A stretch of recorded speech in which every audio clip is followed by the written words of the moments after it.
देश में कोरोना की तीसरी लहर का पीक 14 दिनों में आ जाएगा। आईआईटी मद्रास ने अपनी स्टडी में यह दावा किया है।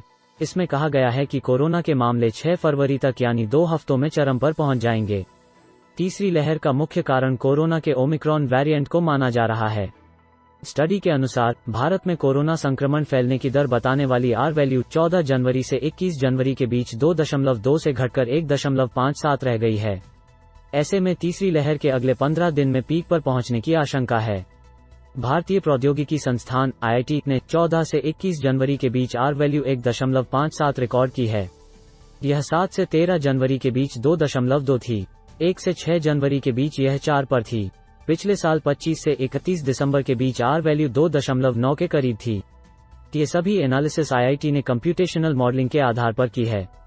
क्या होती है R value? R value corona की प्रसार दर को दिखाती है, जो ये बताती है कि कोरोना से इन्फेक्टेड एक व्यक्ति कितने लोगों को संक्रमित कर रहा है।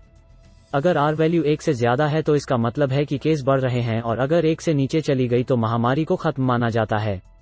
दिल्ली और चेन्नई में हालात चिंताजनक। जो आंकड़े सामने आए हैं उसके अनुसार मुंबई की आर वैल्यू 0.67, दिल्ली की 0.98, चेन्नई की 1.2 और कोलकाता की 0.56 पाई गई। आईआईटी मद्रास के गणित विभाग के assistant professor doctor Jayant Jha ने कहा कि मुंबई और कोलकाता के आंकड़ों से ये पता चलता है कि वहां कोरोना संक्रमण की पीक अब खत्म होने की कगार पर है, जबकि दिल्ली ये अभी भी 1 के करीब और चेन्नई में 1 से ज्यादा है। 3 चीजों पर निर्भर करता है आर वैल्यू। झा ने कहा कि आर वैल्यू 3 चीजों पर निर्भर करता है: प्रसार की आशंका, संपर्क दर और संभावित समय अंतराल जिसमें संक्रमण हो सकता है। उन्होंने बताया कि अब क्वारंटाइन के उपायों या पाबंदियां बढ़ाए जाने के साथ हो सकता है कि संपर्क में आने की दर कम हो जाए और उस मामले में आर वैल्यू कम हो सकती है। एनालिसिस के आधार पर हम यह संख्या बता सकते हैं, लेकिन यह बदल सकती है। यह इस बात पर निर्भर करता है कि लोगों के जमा होने और दूसरी गतिविधियों पर कैसी कार्रवाई की जा रही है। कॉन्टैक्ट ट्रेसिंग नहीं हो रही, इसलिए कम आ रहे मामले। झा ने बताया कि केस कम आने का एक कारण ये भी हो सकता है कि आईसीएमआर के नए दिशा निर्देशों के अनुसार कॉन्टैक्ट ट्रेसिंग की जरूरत को हटा दिया गया है।